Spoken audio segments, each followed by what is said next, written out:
Gula yang kristal putih ini, kristalnya, butirannya cenderung lebih kasar, lebih besar daripada yang gula kristal rafinasi.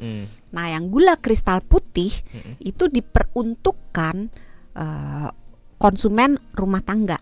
Jadi yang eceran, yang beli sehari-hari lah ya. Ya, yang kita biasa beli sehari-hari itu adalah gula kristal putih. Nah, kalau yang masuk ke pabrik satu lagi, dua-duanya dari gula kristal mentah. Jadi gula kristal mentah itu adalah bahan baku untuk membuat gula kristal putih dan untuk membuat gula kristal rafinasi. Jadi gula kristal mentah itu adalah ibaratnya nenek moyangnya, nenek moyangnya tebu, orang tuanya. Sebenarnya nggak harus tebu sih, kadang-kadang bisa juga.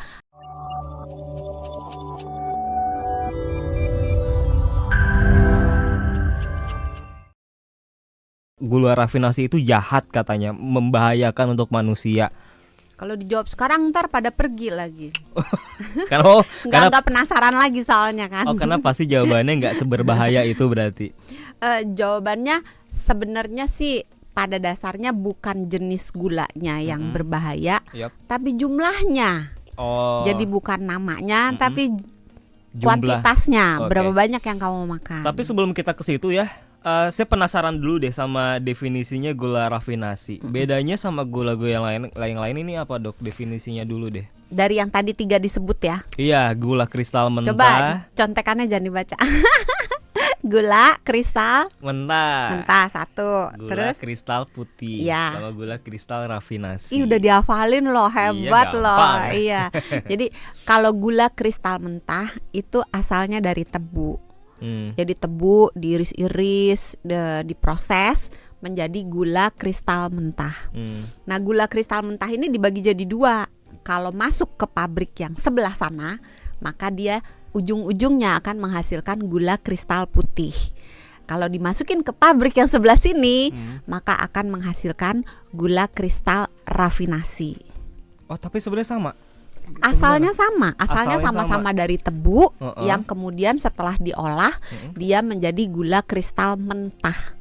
Cuman kalau diolah ke sebelah sini jadi gula kristal putih, kalau diolah ke pabrik satunya lagi menjadi gula kristal rafinasi. Itu kan bahasa gampangnya ya, kalau diolah ke sebelah sana jadi gula kristal mentah. Kan bahasa dokter santai suka gitu ya, nggak jadi mudah. Tapi berarti intinya ada proses sedemikian rupa yang akhirnya bikin itu jadi gula yang berbeda. Berarti ada proses penambahannya juga. Ya, proses yang membedakan itu adalah pada gula kristal putih, walaupun namanya putih, sebenarnya hasil akhirnya nggak putih-putih amat.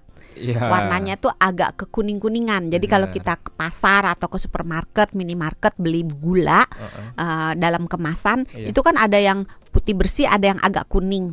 Nah, kalau yang agak kuning itulah yang kita sebut sebagai gula kristal putih.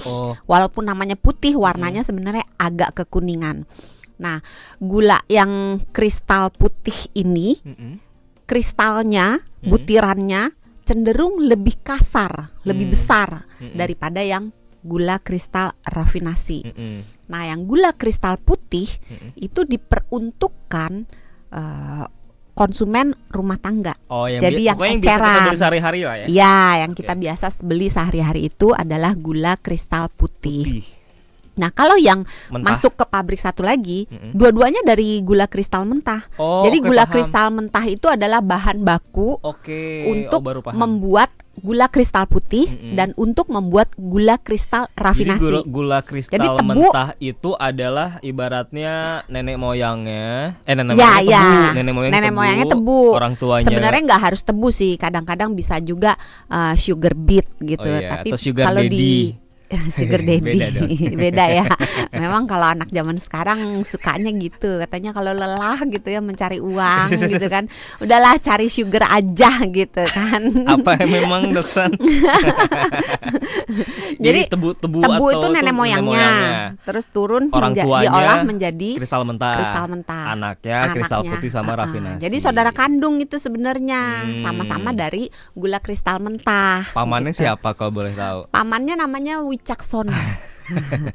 Nah, kalau yang gula kristal putih itu kan putih tapi agak kekuningan. Soalnya kalau kristalnya kasar. Kalau ke Boyolali agak jauh juga, makanya kuningan aja. Iya, kuningan aja, deket Cirebon situ. Bener, dari Jakarta 5 jam lah. Nah, itu. Nah, kalau rafinasi dia cenderung lebih butirannya itu lebih halus, lebih kecil. Oh gitu. Warnanya lebih putih. Oh gitu, lebih putih. Rasanya sama-sama manis. Oh, katanya lebih putih itu lebih manis, benar, Dok? Beda tipis sih. Beda tipis. Okay. Cuma bedanya itu adalah di gula kristal rafinasi rasanya itu cenderung lebih netral. Oke. Di gula kristal putih yang peruntukannya untuk rumah tangga, rasanya itu cenderung ada bau-bau tebunya, ada rasa-rasa karamelnya. Kalau yang kristal putih itu lebih ada bau tebunya gitu lah. Kalau yang rafinasi? Kalau rafinasi itu lebih netral, kayak nggak ada bau apa-apa, nggak ada rasa apa-apa. Oh, jadi dicium tuh nggak samar ya. Kadang kan kalau kita mencium gula yang kita beli sehari-hari itu langsung kecium tuh. Oh, bau gula gitu kan, ada bau karamelnya gitu kan. Rasanya pun ada rasa-rasa karamelnya. Tapi kalau yang gula rafinasi rasanya itu cenderung lebih netral. Oh, gitu. Sehingga kalau kita mau membuat minuman atau apa dengan menggunakan si gula rafinasi ini, dia tidak mengalahkan rasa minumannya gitu. Nah, gula rafinasi tidak diperuntukkan konsumen eceran, rumah tangga gitu. Jadi diperuntukkan untuk kalangan industri. Jadi untuk industri makanan, industri minuman, hotel, restoran, catering, industri obat, industri kalau herbal, obat herbal kadang-kadang kan ada perlu gulanya gitu. Jadi artinya, tidak untuk dijual eceran. Artinya nggak diperjualbelikan secara bebas. Itu jualnya tuh tontonan. Kenapa, Dok? Karena lebih bahaya kah dari gula kristal putih? Sebenarnya itu lebih ke aturan pemerintah. Karena kalau dibilang lebih berbahaya, nggak juga sih. Karena beti-beti banget sama namanya juga satu ibu kan. Satu kan kalau orang tua. Kalau mau dipikir secara logika, dia nggak diperjualbelikan secara bebas, artinya aturannya ketat, hanya boleh industri. Berarti kan artinya kita nggak boleh mengonsumsi itu secara sembarangan dong ya? Atau gimana? Lah sekarang saya balikin deh pertanyaannya ya. Gula rafinasi itu dijual ke industri makanan, minuman, obat, horeca, hotel, restoran, catering, industri obat-obatan herbal, segala macam lah itu. Pokoknya industri gitu ya. Ujungnya produknya kita konsumsi nggak? Iya. Kalau berbahaya kenapa dikonsumsi gitu kan? Tapi at least melalui proses pengolahan sedemikian rupa oleh industri. Pengolahan yang berbeda dengan antara gula kristal rafinasi dengan gula kristal putih. Ini kita bicara nggak dari sisi politisnya ya. Kita bicara dari sisi barangnya gitu, bendanya gitu ya. Itu perbedaannya terletak pada pemurnian.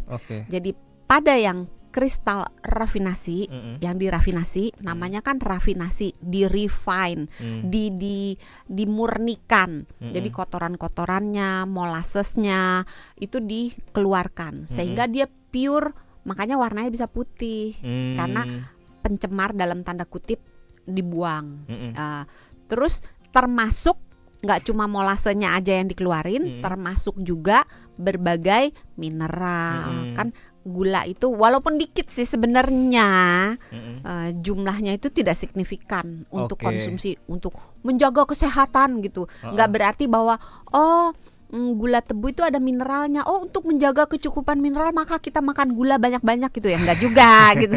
Karena jumlahnya tuh tidak signifikan sehingga bisa dianggap tidak ada pada kedua jenis gula tersebut gitu. Walaupun memang pada yang gula rafinasi cenderung hampir tidak ada. Nol lah dianggapnya. Tapi pada gula pasir dikit masih ada kesisa gitu. Jadi sebenarnya ya aman-aman aja kalau dikonsumsi dalam batas wajar, hanya memang peruntukannya beda ya. Kalau kristal putih itu untuk sehari-hari kita, tapi kalau rafinasi khusus untuk dipakai industri. Betul. Terus gimana kita tahu, ini untuk terakhir ya untuk segmen ini Dok. Gimana kita tahu bahwa produk yang kita makan sehari-hari itu pakai gula rafinasi atau bukan? Apakah ditanya aja, kamu gula rafinasi? Iya. Nggak bisa ya. Gula rafinasi bukan ya? Susah kalau yang udah nggak ada gulanya, susah ditanya. Susah. Nggak, beneran susah. Beneran susah. Beneran susah. Nggak, tapi artinya ada industri yang nggak pakai gula rafinasi nggak? Atau semuanya industri itu yang pakai pemanis tuh pakai air, artinya pakai gula rafinasi? Pemanis itu kan tidak hanya dari gula tebu. Oh iya benar. Bisa juga menggunakan misalnya madu, bisa juga menggunakan misalnya pemanis buatan, bisa menggunakan gula dari sirup kurma, misalnya gula dari sirup jagung, macam-macam. Jadi gula tebu itu hanya salah satu pilihan yang digunakan oleh industri makanan maupun minuman. Nah, cara kita tahunya susah ya untuk tahu itu gula rafinasi atau bukan? Sebetulnya kalau makanan dan minumannya itu ada di dalam kemasan, kita bisa baca di label kemasan. Ada labelnya. Biasanya suka diganti nggak istilahnya? Biasanya kan gitu ya kalau pelaku industri makanan mengganti. Bukan diganti sih, pakai nama lain. Iya benar. Misalnya gula pasir mereka pakai namanya sukrosa. Sukrosa itu adalah nama canggihnya lah. Nama canggih. Sama aja kayak Sony dengan Mas Wicak kan orangnya sama. Kayak Santi dengan Doksan dengan Susanti sama aja kan orangnya. Cuma namanya kerennya aja. Kalau si gula rafinasi itu biasanya suka diganti apa? Sukrosa itu. Refined sukrosa atau granulated sukrosa. Biasanya pakai itu sih, refine. Oke. Nah ini kalau nggak pakai sukrosa aja.